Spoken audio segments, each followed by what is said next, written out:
It changes. So the very first session today, we have the brand owner from overseas, the only foreign brand starting in New York, utilizing latest technology, for example, smart bag, which has been adopted by Rebecca Minkoff, Chief Brand Officer. Anna Angelic is the next speaker.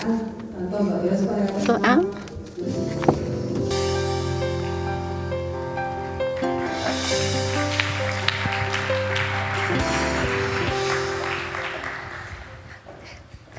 Hi, as I was briefly introduced by my name is Anna Angelic. I'm Chief Brand Officer at the global fashion brand Rebecca Minkoff, located in New York. I define my area of expertise as brand strategy and sociology because I have a PhD in sociology from Columbia University, where I studied how society adopts innovations and how innovations spread in society and how to organize innovations and how to help senior executives connect new technologies to their bottom line and their go-to-market strategies. I have a strong customer-centric focus, and customer experience for me is a filter for finding new revenue opportunities, go-to-market strategies, and for organizing organizational structures and processes. And here I'm going to talk about some factors that are transforming physical retail, and the presentation is going to be divided in two parts. In the first part of the presentation, I'm going to show some forces that are at play. In the second part, some ways forward. So to say that there is exciting time in retail right now, in physical retail, is an understatement, at least in the United States, which is a primary market where I work. There have been like a turmoil with traditional retails, iconic retails closing their stores at the record rates or filing for bankruptcies. You have retailers like Gap, Macy's, Michael Kors, all shutting down their physical operations. That have been in 2017, 21 retail bankruptcies, which is double 9 in 2016. At the same time, while the physical retailers are suffering and malls are shutting down, I mean, they're saying that in next 5 years, 25% of American malls are going to close down. This should be taken with a grain of salt, although it's a terrifying figure because there have been too many malls to start with in the United States, 26.3 per square foot compared to 16, only 16 in Canada, 16 in Canada at 11 and in Australia. So we have a physical retail footprint that's now sitting almost empty. I say almost empty because we have direct-to-consumer brands or internet-first brands who are now moving in physical retail. So disruptors who disrupted physical retail are now occupying that space because they figured out that physical retail is key for their growth strategy. Customer acquisition costs via digital advertising are so high that these days it's cheaper to have a physical store to acquire customers, build profitability, and long-term loyalty. That is the situation that world of retail is in flux. At the same time, in order to understand what's going on, we have to ask a question: what is the role of the physical store? What is its job? What job does that physical store do? And before the internet, the job of the physical store was to act as a sales and distribution channel and to some extent customer service channel. After the internet, then Angela Ahrendts, CEO of Burberry, said, "Don't sell when it comes to the store. I don't want to be sold. That's terrible. Make an amazing brand experience and sales are going to naturally happen." With this verse, the future of physical store opened up to become an event space, a community hub, a broadcasting center, an entertainment center, an art gallery, you name it. The scenarios are multiple. What connects all of them is to understand that this shift in thinking about physical storage from sales and distribution channel into experience put it firmly in the domain of brand building. So this store is a touch point that's as critical for brand building as other brand building activities, such as content, such as influencer relationships, celebrities, brand management, and so on. So this sort of apocalypse or rapid change of an industry has already happened before with print, with physical newspapers. American author Mark Twain says that history doesn't repeat itself, but it rhymes. So I found a rhyme between newspapers and physical retailers, which both of which have near disappearance of physical distribution advantage. They also have high fixed costs with decreasing revenues, and they're both going through unbundling and disaggregation. Old aggregators such as print newspapers or in retail department stores like Bloomingdale's, Barney's, Kohl's, JCPenney, and so on are getting replaced by new aggregators like Amazon, Alibaba, JD, Farfetch, Net-a-Porter, you name it.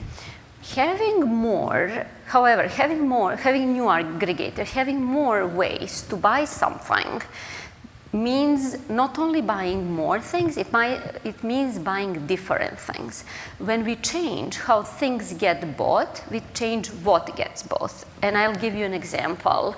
I can go to my local Barney's to look for a Gucci dress or any dress in New York. And maybe a sales associate knows me, maybe I see a dress in the window, and that is going to influence my purchase, that context.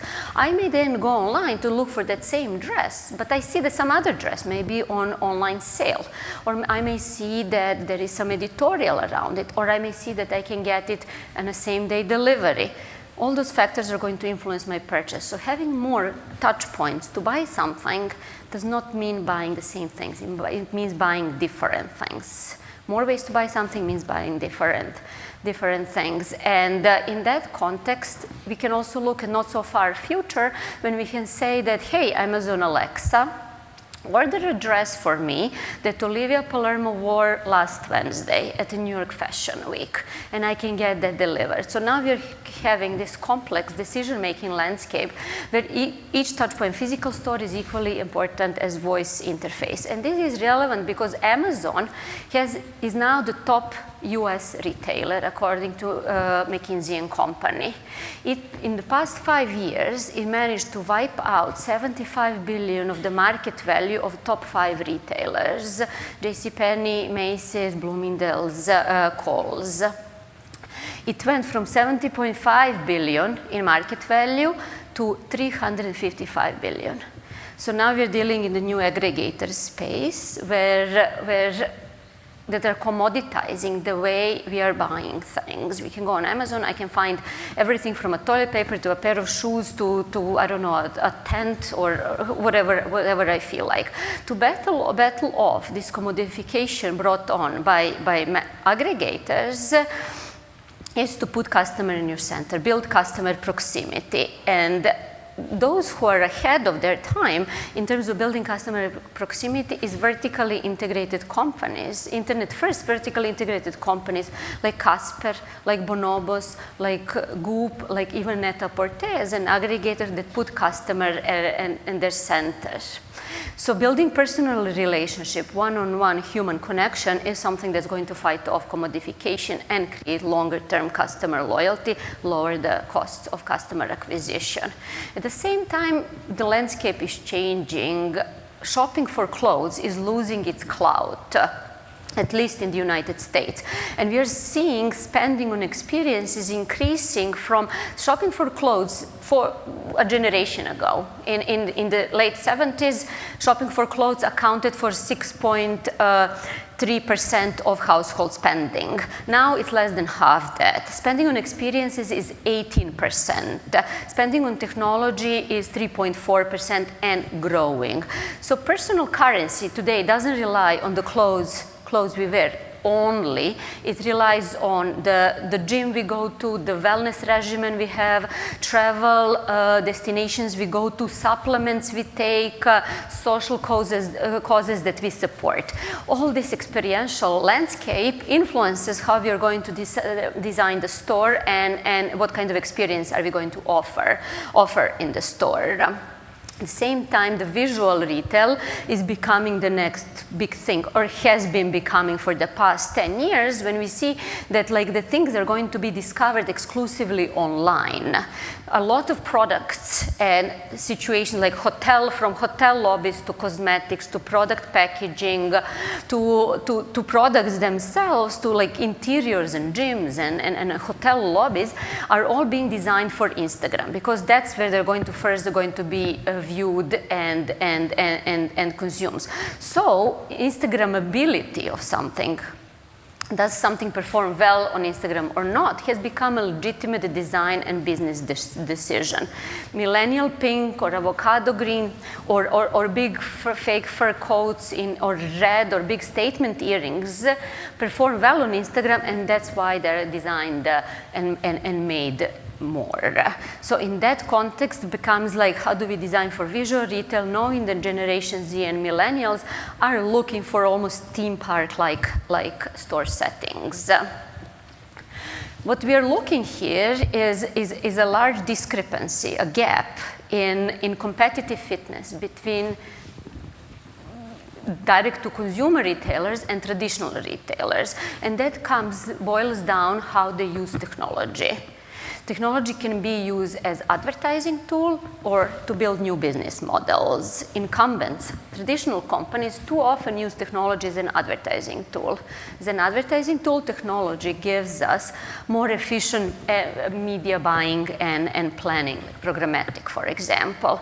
As a business model, it redefines everything from supply chain to distribution to marketing to sales, the entire value chain. And when I talk about discrepancy, the technology gap that leads to discrepancy in competitive fitness, I mean that in 20th century, competitive edge was achieved in retail through a massive scale, opening new store, increasing corporate marketing budgets. That's not how retail brands go in the 21st century. If 20th century was the age of corporation, 21st century is the age of the consumer, and closest to consumers are those vertically integrated companies that organize their entire value chain, their entire organizational processes and go-to-market strategies around the consumer. So when they think how they define their strategy, they don't define it in competitive terms. When a CEO of a large retail company is thinking what my competitors are doing, CEO of Amazon is thinking how can I invent something on behalf of the consumer.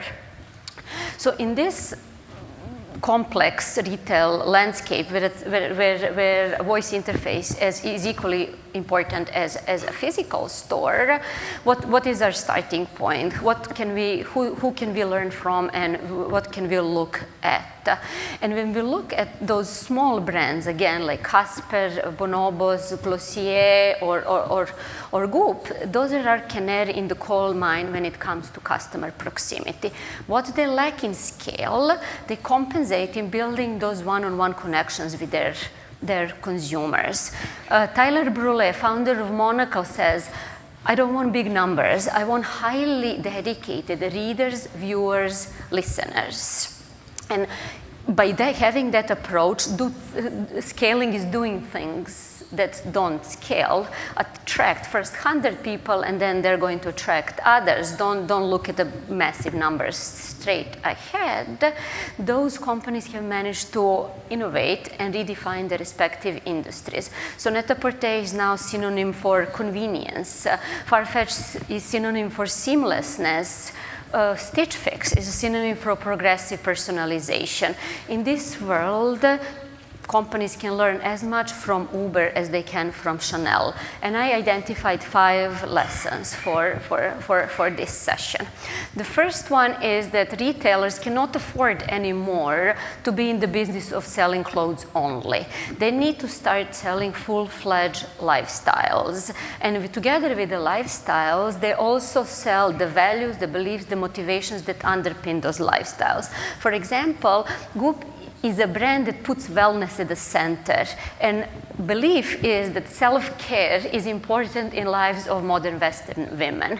When you go to Goop store, it's almost an aspiration shrine. When you go and you connect with like-minded others and you feel like you're doing something positive for yourself. That's what they are building. Traditionally, core user action in retail was product purchase. Now, with those new brands, core action can be connecting with the community, leaving a review, maybe reading high-quality content, maybe attending an event. It becomes like the entire customer journey has become so complex and so full of different monetization opportunities that go around different ways to interact with the brand, that it's very hard now to put all your eggs in one basket around the product purchase. You can monetize even like reading a content, you can monetize community, you can monetize access to events or influencers or celebrity link. That's what I mean by having a brand experience. The second one is having a in-store analytics, the same way that a website had very detailed analytics in the sense where do customers come in, what they click on, where they go, what is their flow, where they go next. Stores can do the same thing. Vendors like Retail Next, Nomi, or Euclid provide real-time tracking in the store, either through heat maps or through interactive sensors or radio frequency and so on. Important part is that those learnings keep improving customer experience. It's going to say how many people you need at the register. It's going to say which products are most popular. It's going to say how to optimize the store layout. And brand Warby Parker is really good at that. Recently, they found at optimizing their customer experience and the stores through in-store analytics.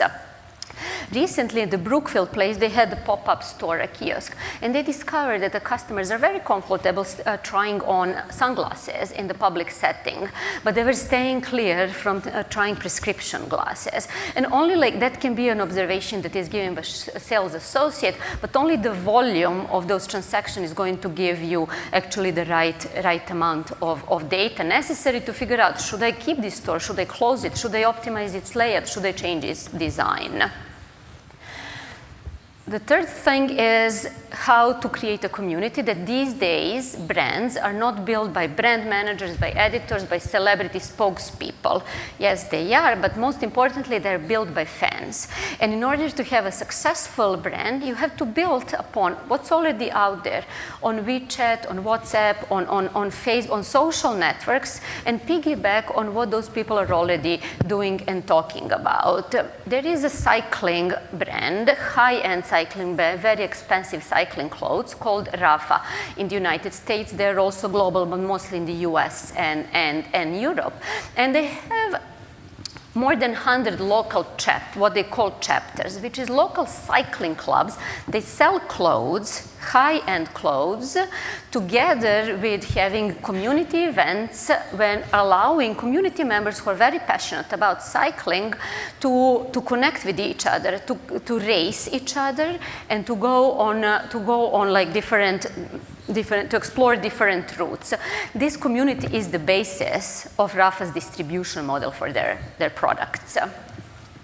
I mentioned a little bit about visual retail and how important it is for a generation that does not know the world before the internet. If you're living in an intangible world, going to a physical store is going to be experience on its own.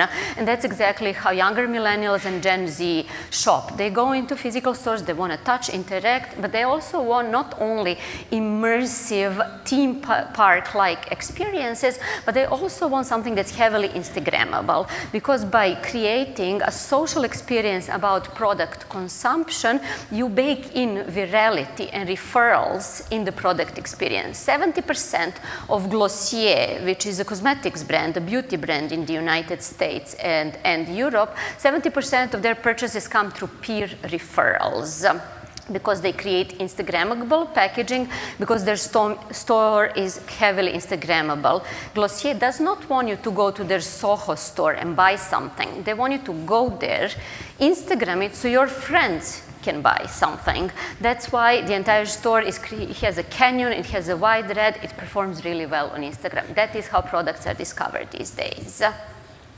Finally, we have new retail spaces where hospitality and retail merge. We all know about pop-up stores in hotels. That is not new. What is new is introducing hospitality into retail. There is an Atlanta-based retailer on the 4 floors of an Atlanta building called Ama Manier, which sells products. Next door, more interestingly, next door to that building is their hospitality. They provide accommodation. So in those apartments, you can rent an apartment if you're staying in Atlanta and stay in this branded apartment where everything is from purchase, from kitchen appliances to coffee cups to bedding to toys to clothes that are in the closet. So more importantly, rather than just a distribution opportunity for the Ama Manier's products, it provides a really important outlet for sharing brand aesthetics, for consuming brand aesthetics. And since I'm running out of time, I'm going to shorten my conclusion and just say that if retailers don't kill retail, someone else will. Shopping cart, physical shopping cart can very soon go way of the floppy disk and become a symbol of the obsolete product.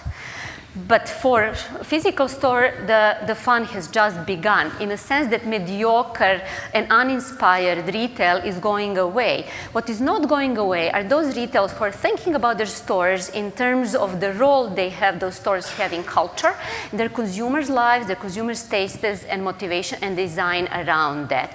In that sense, the future of retail may as well be in its past, in creating those one-on-one human intimate relationships with your consumers, which created loyalty in the first place. So if I have to end on something, I would say that thanks to 21st century technology, the corner store of the 19th century may be making its resolute comeback. Thank you very much.